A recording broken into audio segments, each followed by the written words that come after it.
Bonjour à tous, bienvenue sur la chaîne dédiée à l'éducation financière, pas à la liberté financière, je vous le garantis pas ça, mais en revanche d'être un petit peu moins bête sur les marchés financiers, ça c'est tout à fait possible et avec la manière la plus simple possible. L'idée c'est de parler finance sans jargon. Sur cette chaîne, on va étudier un peu beaucoup, même beaucoup on va dire de l'analyse technique sur les marchés financiers. Bon, je suis trader, swing trader essentiellement. Je joue des mouvements long terme et l'idée à travers cette chaîne, c'est de vous partager un petit peu mon expérience pour que vous soyez un petit peu moins perdu sur les marchés financiers. Pour moi, clairement, chaque semaine, on va analyser un peu ce que les marchés font dans leur globalité en termes techniques. Un focus sur le BTC, là c'est ce qu'on va regarder ce soir, on va regarder ce qu'il a fait la semaine dernière et tout le monde se pose la question, est-ce que c'est le bottom ou pas? Bon, juste pour se rappeler, personnellement, moi je pensais que le BTC allait faire un nouvel ATH à partir de octobre.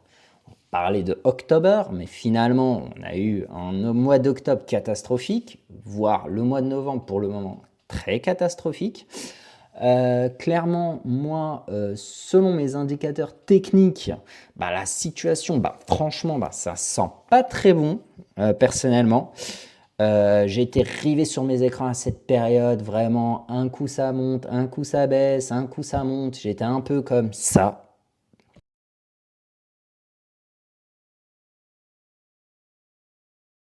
Eh oui, je pense qu'on a tous été. Personnellement, je voyais le BTC exploser en fin d'année. Et non, c'est le contraire qui s'est passé. On a eu une belle baisse, une belle claque sur les marchés. Mais bon, ça va faire maintenant plus de 7 ans que je suis sur les marchés. Bon, je suis un petit peu habitué à ces imprévus. Le marché fait toujours le contraire de ce qu'on pense et de ce qu'on veut. Donc là, mon analyse sur le BTC, en tout cas pour cette semaine, c'est que clairement, la situation, elle n'est pas en faveur des haussiers. Je vous explique pourquoi. Parce que depuis le 20 mars 2023, le BTC globalement était en tendance haussière, c'est-à-dire de manière très très simple. On avait des hauts, des sommets de plus en plus hauts, voilà, comme vous pouvez voir, et des creux de plus en plus bas. Ça, c'est caractéristique d'une tendance haussière. Et ce qui s'est passé au mois d'octobre, c'est pas seulement un gros retournement, on a eu quand même de belles cassures. Une belle baisse, certes, la baisse, elle est très importante, très très importante. On a eu quasiment 35% de baisse. Mais moi, ce qui me chiffonne, c'est qu'on a cassé cette tendance. On a effectué un point bas, ici, inférieur à celui-là. Et ça, c'est pas anodin. Là, clairement, on remet en question cette tendance haussière qu'on a depuis 2 ans. Depuis, on va dire à peu près, allez, mai 2023. Et ça me gêne. Ça casse un petit peu la théorie de dos. Donc ça, c'est le premier élément. Ensuite, le deuxième élément, mon indicateur que j'apprécie beaucoup, c'est la RS Line. En fait, ce qu'elle permet, cette RS Line, en fait, mesure en fait le momentum d'un mouvement. Et là, comme vous pouvez le voir ici, c'est le BTC. Et la courbe en bas, c'est le Nasdaq. Pour faire simple, tant que le BTC est au-dessus de cette courbe, c'est-à-dire qu'il superforme le Nasdaq, c'est-à-dire que les institutions et les acheteurs, ils sont focus à fond sur le BTC, ils y croient. Mais par contre, à partir du moment où cette courbe casse la ligne du Nasdaq, c'est-à-dire que le momentum, clairement, n'est pas au niveau du BTC. Il y a une perte d'intérêt, les flux ne vont pas sur le BTC, et là, c'est un signe plutôt négatif sur la tendance. Et ça s'est produit par le passé.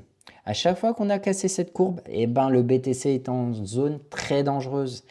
Il a même été en bear market lorsqu'on a cassé la dernière fois cette courbe. Je vous le montre. Là, on joue avec, on remonte très rapidement. La deuxième tentative, on casse, c'était en novembre 2021. Et quand on s'est installé en dessous de cette courbe, là, on était en bear market. Et le bear market a duré jusqu'à peu près en février 23. Et là, une fois qu'on est repassé au-dessus de cette courbe, le BTC a connu une tendance haussière. Et ça, jusqu'à aujourd'hui. jusqu'à peu près le 6 octobre. Et ce que j'aime pas, c'est que de manière très simple, je me rends compte que on a perdu le momentum et c'est pas top. C'est pas top, ça va pas dans le sens de l'achat, clairement.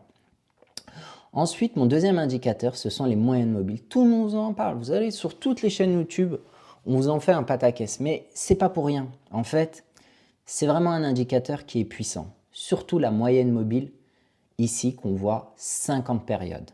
Ici, sur ce graphique, c'est un graphique weekly, comme on peut le voir ici. C'est-à-dire que chaque chandelier, ici, barre si vous préférez, représente une semaine. Et tant que le cours de la semaine évolue au-dessus de cette moyenne mobile 50 jours, eh ben, on est en tendance haussière. À partir du moment où les cours ont cassé cette moyenne mobile, vraiment, ça sent mauvais. Vraiment, ça sent mauvais. Puis cette moyenne mobile est utilisée par les institutions financières pour déterminer et suivre la tendance de marché.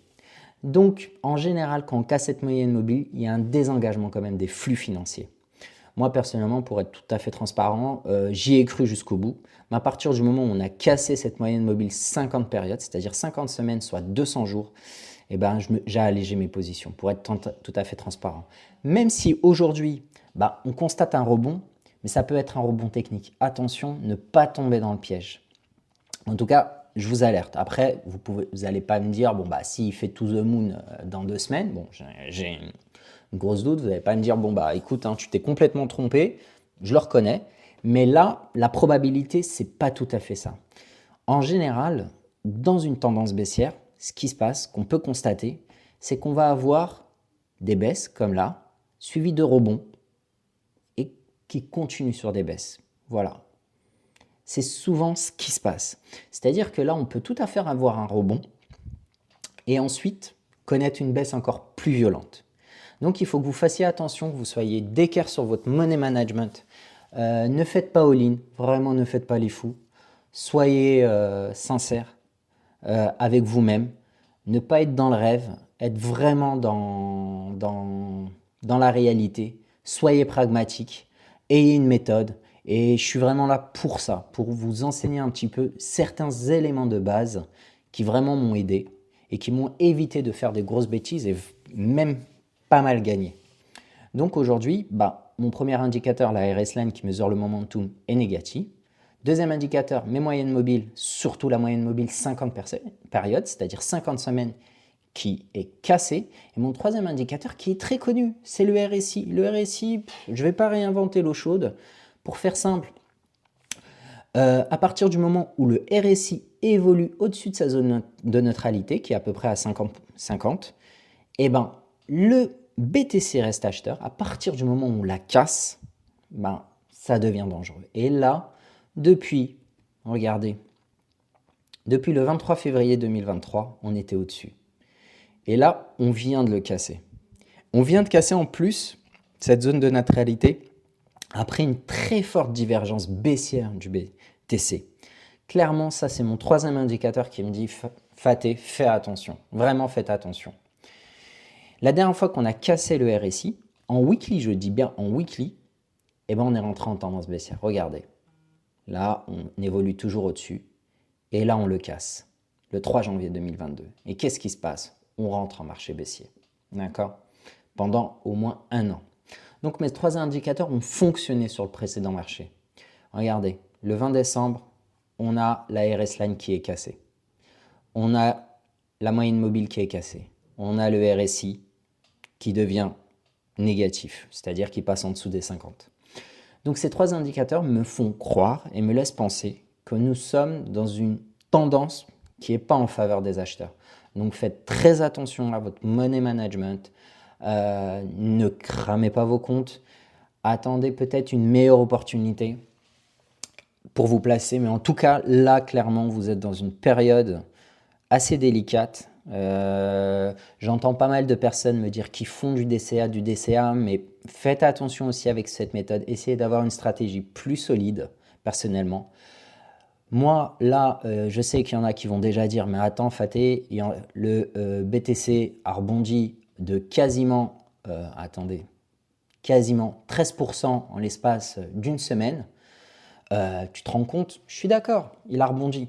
Mais ce qu'il faut préciser, c'est que ce rebond, il fait suite à une baisse de quasiment 35%, voire 37%. C'est pas étonnant, c'est-à-dire que vous avez tous les vendeurs qui récupèrent en fait leur plus-value, donc forcément quand ils clôturent leur position, bah, ça fait monter le prix. C'est-à-dire ils achètent pour clôturer une position vendeuse. Donc et techniquement, le prix remonte. Donc là, si vous voulez que le BTC sorte en zone de danger, clairement déjà, il faut qu'il casse sa moyenne mobile 20 jours, qu'il casse sa moyenne mobile 50 jours et qu'il casse ensuite sa moyenne mobile 200 jours.